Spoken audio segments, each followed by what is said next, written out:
News 7 Tamil, பொறுப்பும் பொது நலமும்.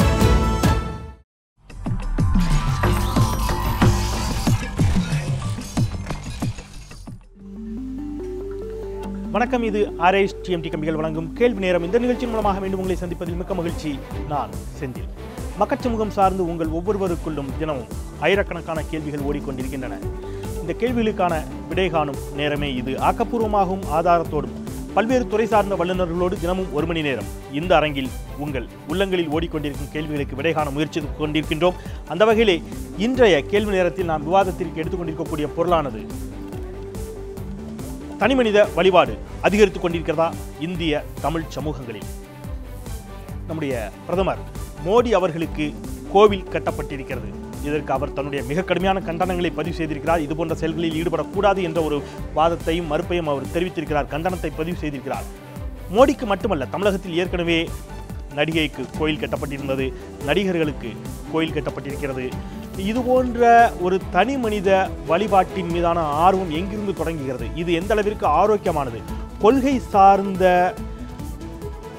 பின்பற்றுதல் இன்றி தனி மனித பின்பற்றுதலும் தனி மனிதர்களை ஒரு கதாநாயகர்களாக மாற்றுவதை தாண்டி இறைவனுக்கு ஒப்பாக வைத்து வழிபடக்கூடிய ஒரு எண்ணம் எங்கிருந்து வருகிறது? இது இந்த சமூகத்திற்கு எந்த அளவிற்கு ஆரோக்கியமானது? இது போன்ற பல்வேறு தளங்களில் நாம் இன்றைக்கு விரிவாக விவாதிக்க இருக்கின்றோம். இந்த தளத்தில் நம்மோடு விவாதிப்பதற்காக சிறப்பு விருந்தினர்களும் நம்மோடு இணைகிறார்கள். பிரதமர் மோடிக்கு கோவில் கட்டப்பட்டிருக்கிறது. அதற்கு அவர் தன்னுடைய கடுமையான கண்டனங்களை பதிவு செய்திருக்கிறார். இது ஒருபுறம் இருந்தாலும் கூட தமிழகத்தில் பல்வேறு நடிகைகளுக்கு ஏற்கனவே கோவில் கட்டப்பட்ட வரலாற்றை நாம் அறிவோம். தனிமனித வழிபாட்டின் உச்சமாக நடைபெறக்கூடிய இதுபோன்ற செயல்கள் எந்த அளவிற்கு ஒரு நாகரிகமான சமூகத்திற்கு ஆரோக்கியமானது? இந்த தளத்திலேயே விவாதிக்க இருக்கின்றோம். நம்மோடு சிறப்பு விருந்தினர்களும் இணைகிறார்கள். மார்க்சிய கம்யூனிஸ்ட் கட்சியின் சார்பில் பேராசிரியர் அருணன் நம்மோடு இணைகிறார். அவரை வரவேற்கலாம். வணக்கம் சார். திராவிட இயக்க தமிழர் பேரவையினுடைய தலைவர் பேராசிரியர் சுப வீரபாண்டியன் நம்மோடு இணைகிறார். அவரை வரவேற்கலாம். வணக்கம். ஆன்மீக பேச்சாளர் பம்மல் ஸ்ரீனிவாசன் நம்மோடு இணைகிறார். அவரை வரவேற்கலாம். வணக்கம் சார். தமிழக பாரதிய ஜனதா கட்சியினுடைய மூத்த முன்னணி தலைவர்களில் ஒருவரான திரு டால்பின் ஸ்ரீதரன் நம்மோடு இணைகிறார். அவரை வரவேற்கலாம். வணக்கம். வணக்கம். திருச்சியிலிருந்து நம்மோடு நேரடியில் தமிழ் தேசிய பேரியக்கத்தினுடைய தலைவர் திரு பே மணியரசன் இணைகிறார். அவரையும் வணக்கம் தெரிவித்து வரவேற்கலாம். திரு மணியரசன், உங்களுக்கும் என்னுடைய வணக்கங்கள். வரவேற்கிறேன். இந்த நிகழ்ச்சிக்கு நாம் நிகழ்ச்சிக்குள் பயணிக்கலாம். என்னுடைய முதல் கேள்வியை பேராசிரியர் அருணன் அவர்களிடம் தொடங்கலாமே நினைக்கிறேன். மோடிக்கு கோயில் கட்டப்பட்டிருக்கிறது. அவர் அதற்கு கண்டனத்தை தெரிவித்திருக்கிறார். அதை ஒரு தொடக்கமாக வைத்து தான் இந்த விவாதத்திற்குள் செல்கின்றோம். இது போன்ற தனி மனித வழிபாடு அப்படிங்கிறது எங்கிருந்து தொடங்குகிறது? இது எந்த அளவிற்கு ஆரோக்கியமானது? இல்லை, அண்மை காலத்தில் காந்தியை படுகொலை செய்த கோட்சேக்கு சிலை, கோயில் என்று கிளம்புனாங்க. இப்போ என்னான்னு பார்த்தா மோடிக்கு சிலை, கோயில், அதற்கான திறப்பு விழாவுக்கு முன்பே கோவிலில் போய் வழிபாடெல்லாம் ஆரம்பித்தாச்சு என்கிற படத்துடன் செய்திகள் எல்லாம் ஊடகங்களில் வந்திருக்கு. அப்போ இது நிச்சயமாக அரசியலுக்கு நல்லதல்ல. கொள்கை வழிபட்ட அரசியல் தான் இந்த நாட்டுக்கு ஏற்றதை ஒழிய தனி மனித துதி அடிப்படையிலான அரசியல் அல்ல. நிச்சயமாக வரலாற்றில், அதிலும் அரசியலில் தனி மனிதர்களுக்கு, சில முக்கியமான தலைவர்களுக்கு, சிந்தனையாளர்களுக்கு பங்கு உண்டு என்பதை நான் மறுக்கவில்லை. ஆனால் அந்த பங்கு என்பது துதியாக மாறிவிடக்கூடாது. ஒரு தலைவர் ஒரு கொள்கையினுடைய பிரதிபிம்பமாக இருக்கலாம், ஒரு கொள்கையினுடைய இடுகுறியாக இருக்கலாம். ஆனால் அவருடைய வாய் உச்சரிப்பதெல்லாம் கொள்கை என்று ஆகிவிடக்கூடாது. அதுதான் தனி மனித துதி என்கிறேன். ஆக அதை நோக்கி போய்கொண்டிருக்கிறது. பாஜகவும் அந்த பாதையிலே பயணிக்கிறது என்பது ஒரு சோகமான நிகழ்வு. கூட விரிவாக விவாதிக்கலாம். திரு சுபவி, இது குறித்த தொடக்க கருத்துக்கள், உங்களுடைய அடிப்படையிலான கருத்துக்கள். பேராசிரியர் அருணன் அவர்கள் சொன்னது போல வரலாற்றில் தனி மனித பாத்திரத்தை நாம் புறக்கணித்து விட முடியாது. தனி மனிதர்களை பாராட்டலாம், பின்பற்றலாம், தலைவராக ஏற்றுக்கொள்ளலாம். ஆனால் அது எங்கே போய் நிற்கிறது என்றால் மனிதர்களை கடவுளுக்கு இணை வைக்கிற இடத்தில் போய் நிற்கிறது. இது எங்கே தொடங்குகிறது என்பதை பார்க்க வேண்டும். இது ஆன்மீக தளத்திலே இருந்து தொடங்குகிறது. அங்கே தான் மனிதர்களை கடவுளாக பார்ப்பது, சங்கராச்சாரியாரை கடவுளாக பார்ப்பது, சாய்பாபாவை கடவுளாக பார்ப்பது, இப்படி ஆன்மீகத்துறையில் மனிதர்களை கடவுளாக பார்ப்பதும் கடவுள்தான் என்று சொல்லுவதும் அதை ஏற்பதுமாக இருந்த நிலை கடவுள்கள்டேர்ந்து மெல்ல நகர்ந்து அரசியல் தலைவர்களுக்கு வந்து சேர்ந்திருக்கிறார். மோடி இதை கண்டித்திருக்கிறார், உண்மைதான். ஆனால் அருணன் சொன்னது மாதிரி இதை உடனே கண்டித்தவர் கோட்சேக்கு சிறை வைப்பதை உடனே கண்டிக்கவில்லை. இன்றைக்கு வரைக்கும் கண்டிக்கவில்லை. உடனேயும் கண்டிக்கவில்லை, இன்றைக்கு வரைக்கும் கண்டிக்கவில்லை. ஆகையினால இதை எந்த இடத்தில் எப்படி அவர்கள் நிறுத்துகிறார்கள் என்கிற ஒவ்வொருவரினுடைய பார்வையும் இருக்கிறது. ஒரு வரியில் நாம் சொல்வதென்றால், மனிதர்களை கடவுளாக பார்ப்பது, அது ஆன்மீகம், அரசியல், சமூகம், எந்த துறையாக இருந்தாலும், நான் கடவுளையே நம்புவதில்லை என்பது வேறு, மனிதர்களை கடவுளாக பார்ப்பதை ஏற்கவே முடியாது என்பதுதான். அடுத்த சுற்றிலும் விரிவாக பேசலாம். திரு ஸ்ரீனிவாசன் அவர்களிடம் நான் நிறைவாகவே வரலாம்னு நினைக்கிறேன். ஏன்னா இவர்கள் எல்லோருடைய கருத்துக்களுக்குமான மறுப்பாக உங்களிடம் வரலாம் அப்படின்னு நினைக்கிறேன். உங்களிடமும் கூட திரு மணியரசன் அவருடைய கருத்தையும் கேட்டேன்னா மறுப்பை வாங்கிக்கலாம். திரு மணியரசன் அவர்கள், இது போன்ற தனி மனித வழிபாடு, குறிப்பாக இன்றைக்கு மோடிக்கு கோயில் கட்டப்பட்டிருப்பது அப்படிங்கிற ஒரு செய்தி வந்திருக்கிறது. அவர் தனிப்பட்ட முறையில் மிக கடுமையான கண்டனத்தை பதிவு செய்திருக்கிறார். இது ஒருபுறம் இருந்தாலும் கூட பொதுவாக இது போன்ற தனிமனித வழிபாடுகளினுடைய தொடக்கம் எதுவாக இருக்கின்றன? இந்த செயலை குறித்து உங்களுடைய அடிப்படையிலான பார்வை என்ன மணியரசன்?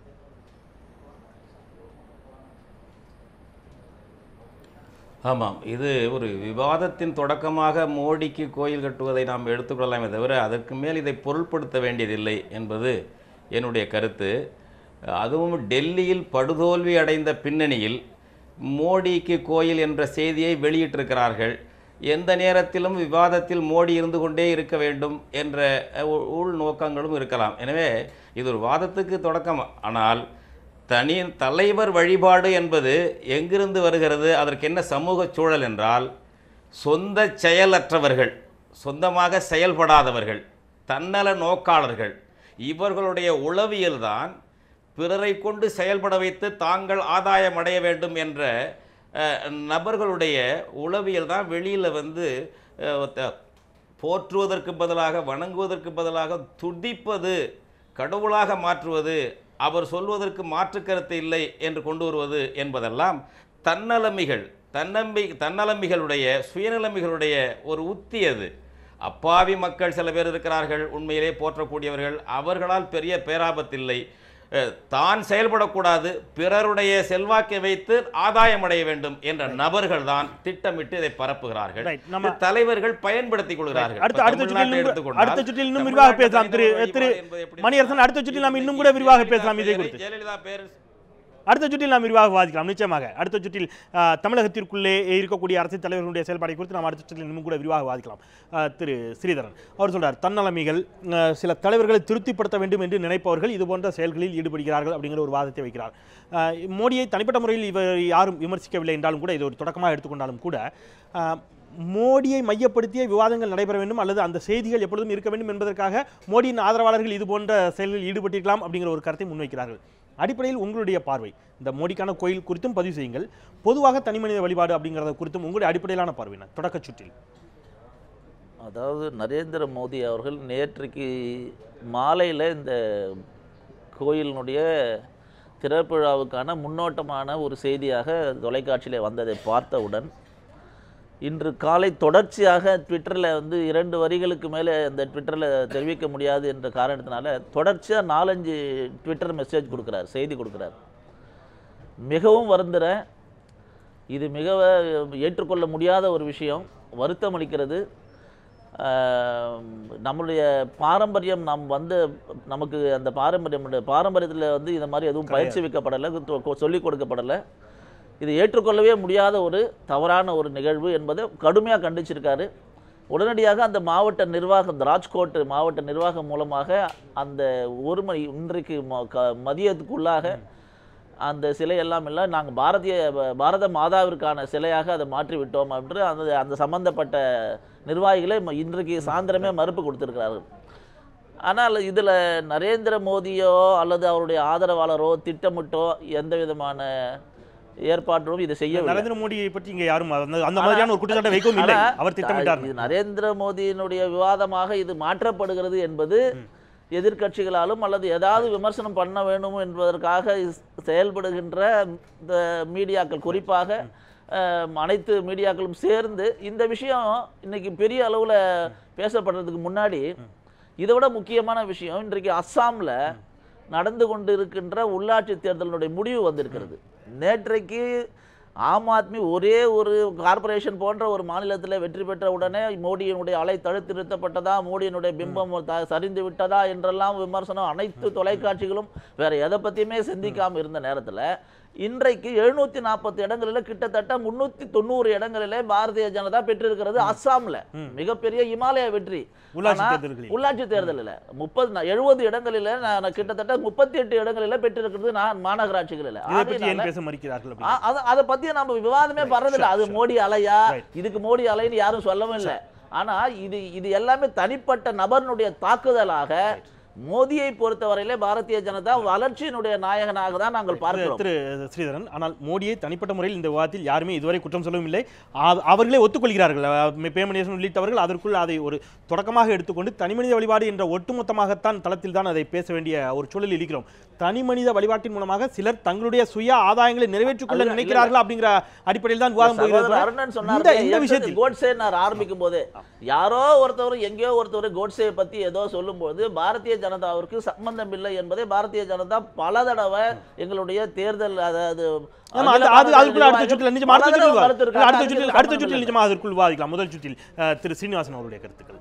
இந்த மாதிரியான தனிமனித வழிபாடு அப்படிங்கிறது பொதுவாக கோயில்களில் போய் முடிவது அப்படிங்கிறது உச்சகட்டமாக இருப்பதை பற்றிய உங்களுடைய அடிப்படையிலான பார்வை. முதல்ல இந்த விஷயத்தில் இந்த பிரதமர் நரேந்திர மோடி அவர்களுக்கு இந்த கோயில் கட்டுறதுக்கு அந்த கட்சியை சார்ந்த ஒரு தலைவரை ஒரு தனிநபரை முயற்சி பண்ணியிருக்காரு. இது வன்மையாக கண்டிக்கத்தக்கது. இதை யார் அந்த கோயில் கட்ட முயற்சி பண்ணாங்களோ அவங்கள அந்த கட்சியை விட்டு நீக்கியிருக்கணும். இன்னும் நீக்கப்படலை. அவங்கள நீக்கினா தான் அது தவறுன்றதை அந்த கருத்தை மக்களுக்கு உணர்த்த முடியுன்றது என்னுடைய முதல் கருத்து. இரண்டாவது, தனி மனித வழிபாடுன்றது பார்த்திங்கன்னா ஒரு தலைவர் இறந்த பிறகு அவருக்கு செலவைக்கிறதுன்றது ஒரு வழக்கமாக இருந்தது. இது நிறைய இடத்துல பார்த்துருக்கோம். ஒரு தலைவர் உயிரோடு இருக்கும்போது செலவைக்கிறதுன்றது நம்ம பார்த்தோம், உத்தரப்பிரதேசில் பார்த்தோம், தமிழ்நாட்டிலே பல ஆண்டுகளுக்கு முன்னாடி அதை பார்த்தோம். அடுத்தபடியாக பார்த்தீங்கன்னா அவர் தோழர் சுபி அவர் பேசும்போது சொன்னார், இந்த தனி மனித வழிபாடுன்றது நம்முடைய மடங்களில் தான் தொடங்கப்படுறதுன்னு சொன்னார்.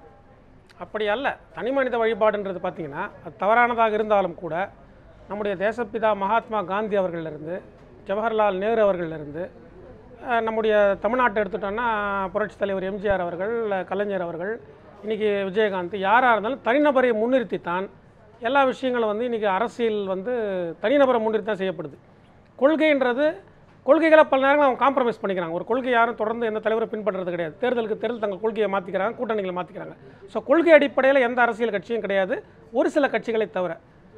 அப்போது எனக்கு தெரிஞ்சு பார்த்தீங்கன்னா மார்க்சிஸ்ட் கம்யூனிஸ்டோ அல்லது கம்யூனிஸ்ட் கட்சிகளை தவிர மற்ற எல்லா அரசியல் கட்சிகளுமே கொள்கை சித்தாந்தம் இல்லாமல் தனிநபரை முன்னிறுத்தி தான் அரசியல் நடக்குது இன்றைக்கி. அடுத்தது இன்னொன்று அவர் என்ன சொன்னார், கோவில்களில் மடங்கள்லன்னு சொன்னதை நான் வன்மையாக கண்டிக்கிறேன். எப்படின்னா இன்றைக்கி தனிநபர் அரசியல் அப்படின்றத விட தனிநபர் வழிபாடுன்றதை பார்த்தீங்கன்னா இன்றைக்கி தந்தை பெரியார் அவர்களுடைய பிறந்தநாள் அப்படின்னா அவருடைய நினைவிடத்தில் போய் அஞ்சலி செலுத்துகிறாங்க, அங்கே கற்பூரம் ஏற்றுறாங்க, தேங்காய் உடைக்கிறாங்க. அதேமாதிரி பேரறிஞர் அண்ணா அவர்களுடைய பிறந்தநாளும் அதே மாதிரி அங்கே போய் மாலை போடுறாங்க, வழிபடுறாங்க, கோயில்களில் பண்ணுற மாதிரி பண்ணுறாங்க. மூன்றாவதாக பார்த்தீங்கன்னா இன்றைக்கி அண்ணாவுடைய நினைவு நாள். நீங்கள் தொடர்ந்து பேசலாம். அந்த மோடிக்கு கட்டப்பட்ட கோயில் இடிக்கப்பட்டு கொண்டிருக்கிறது, இப்பொழுது நடைபெற்று கொண்டிருக்கிறது. அது தொடர்பான காட்சிகள் நமக்கு கொண்டிருக்கின்றன. நேரலையாக மோடிக்கு கட்டப்பட்ட அந்த கோவில் இடிக்கப்பட்டு கொண்டிருக்கக்கூடிய அந்த காட்சிகளை நேரலையாக நாம் இப்போது பார்க்கலாம். அங்கே அந்த கோவில் மோடிக்காக கட்டப்பட்ட கோயில், மோடி அதற்கு மிக பெரிய அளவிலே கண்டனம் தெரிவித்த நிலையில் அந்த கோவிலை அகற்றக்கூடிய பணிகள் நடைபெற்று கொண்டிருக்கக்கூடிய காட்சிகளை நாம் பார்த்து கொண்டிருக்கின்றோம்.